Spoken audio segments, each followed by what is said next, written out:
Fermi's paradox is not a paradox, it's just a cautionary tale.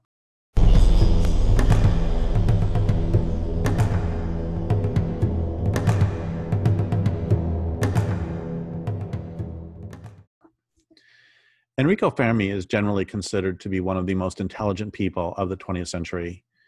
He was extraordinarily important in physics, and at a young age too. And he's also a really great example of how this culture can make people, even intelligent people, stupid. And one of the things that Fermi is known a little bit for is Fermi's paradox. And Fermi's paradox is basically, if there is intelligent life elsewhere in the universe, why have they not contacted us? And as I said, this is a great example of how even really intelligent people can be made really stupid by this culture.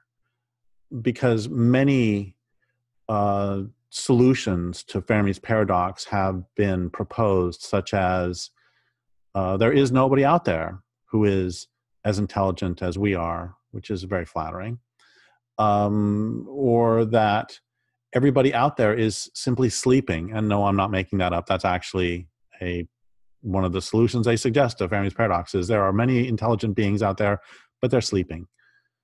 There's also the notion that Earth is a zoo, and that basically all of these other really intelligent beings are following the Star Trek directive that you cannot contact anyone until they have achieved interstellar flight. And there are all these extraordinary, it seems that none of these people have ever thought about Occam and Occam's razor. And it also seems very clear that none of them have ever considered the fact that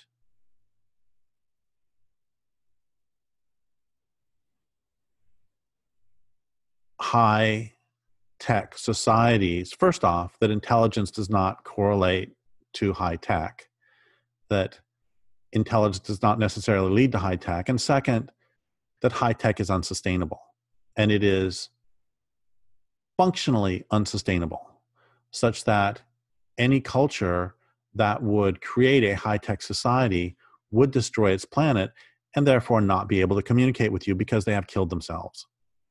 So Fermi's paradox is not actually a paradox at all, because in order to achieve the capacity to communicate on an interstellar basis through high technology, one would have had to devastate one's planet. For all of these physicists being so smart, they're awfully stupid. And I mean, it's commonly accepted. I mean, for God's sake, Elon Musk has even given this as a way that humans can search the galaxy for intelligent life, is to look for polluted planets, because pollution is a sign that they are intelligent. I think actually that pollution is a sign that they are not intelligent. So there's the first problem with Fermi's paradox, is that the obvious solution staring them in the face is that interstellar communication, the technology for interstellar communication is not sustainable. Therefore, any being who developed it would wipe themselves out. That's the first reason that Fermi's paradox is not a paradox. It's just a cautionary tale. And the second reason it's really stupid is that they say, why have they not contacted us? Well, excuse my language, but I guess we can't use language. We're supposed to keep this PG generally, right? Well, you do whatever you want with that. But how could, I'll back up, I'll start all that part over.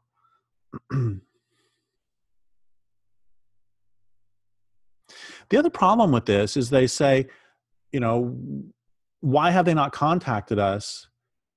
But the truth is, how would you know if they did? Because on Earth, all sorts of intelligences are attempting to communicate with you all the time.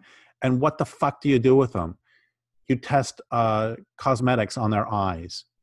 You drive them extinct.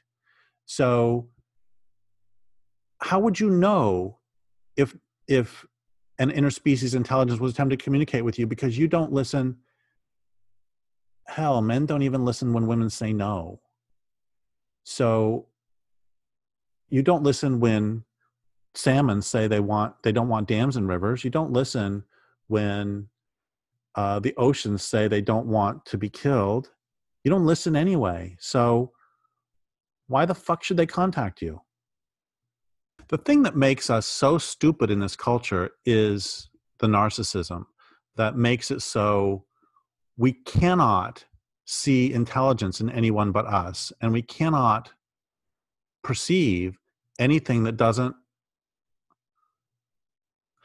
support our self-defined sense of superiority. So it's just extraordinary to me that one of the most intelligent people in the 20th century asks, why has an intelligent life form never contacted us, when there are intelligent life forms that surround us every day and we clear cut them? It's just nuts.